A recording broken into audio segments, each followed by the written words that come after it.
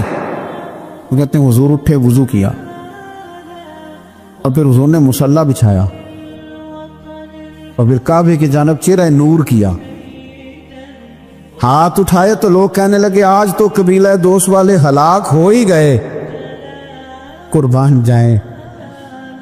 حضور نے ہاتھ اٹھا کے دعا کیا کی، کہا اللہ دل جو تیرے قبضہ قدرت میں ہے تو کرم فرمانا، ان کے دلوں کو پھیر دینا دین کی طرف اور میری بارگاہ کی طرف پہنچا دینا دل جو تیرے پاس ہیں، مقلب القلوب ہے نا تو کرم نوازی فرما۔ حضرت سیدنا طفیل بن عمر دوسی کہتے ہیں حضور نے دعا کر دی، نہ میں بول سکتا تھا نہ کوئی اور، میں قبیلے گیا پر لوگوں قربان جاؤں میں اپنے قبیلے بعد میں پہنچا، حضور کی دعا